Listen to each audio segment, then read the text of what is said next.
সম্মানিত দর্শক শ্রোতা, দেশ এবং প্রবাস থেকে আপনারা যারা সংযুক্ত আছেন, ভিডিও দেখছেন এবং শুনছেন, সবাইকে জানাই আন্তরিক প্রীতি ও শুভেচ্ছা।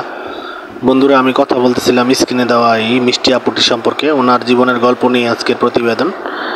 উনি দেখতে খুবই চমৎকার, উচ্চতা ভালো আছে, 5 ফুট 3 ইঞ্চি লম্বা। ওনার গায়ের রং ফর্সা, বর্তমান বয়স 19। ওনার পরিবারে ওনার বাবা আছে, মা নেই, বাবা অসুস্থ। ওনার কোনো ভাই বোন নেই। বর্তমানে সে একটি পোশাক কারখানায় কাজ করে, ওইখান থেকে যা পায় বাবাকে নিয়ে কোনো মতে জীবনযাপন করছে। তা আসলে আপনার ওইভাবে তার কোনো ভালো সম্বন্ধ আসেনি, বা আসলেও আপনার যৌতুকের যা ঝামেলার কারণে উনি ওইভাবে বিয়ে বসতে পারছে না।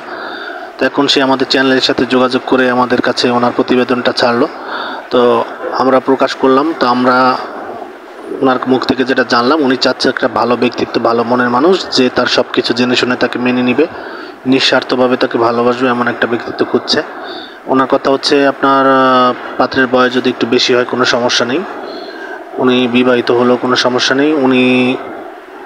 ওনার 3 বেলা ভরণ পোষণ দিতে পারলেই উনি ওনাকে জীবনসঙ্গী হিসেবে করে নেবে। তো আপনারা যারা প্রবাসী বা দেশি যারাই আছেন, যে ভাই ব্রাদার ওনাকে দেখে ওনার সম্পর্কে জেনে শুনে ভালো লাগে, স্ক্রিনে দেওয়া নাম্বার আছে, ওনার কাছ থেকে সব কিছু জেনে ওনার সাথে সম্পর্ক করতে পারেন। আর আপনারা আমাদের চ্যানেলের ভিডিওগুলো যদি ভালো লাগে, অবশ্যই চ্যানেলটিকে সাবস্ক্রাইব করবেন, লাইক কমেন্ট শেয়ার করতে ভুলবেন না। আর আপনারা পাশে ছিলেন আমাদের চ্যানেলের, সবসময় পাশে থাকবেন। আমরাও সামনের দিনগুলোতে আপনাদেরকে আরও ভালো ভালো ভিডিও উপহার দিতে পারবো বলে আশা করছি। আপনারা সবাই ভালো থাকবেন, সুস্থ থাকবেন। আপনাদের সুস্থতা কামনা করে আজকের মতো বিদায় নিচ্ছি। আসসালামু আলাইকুম।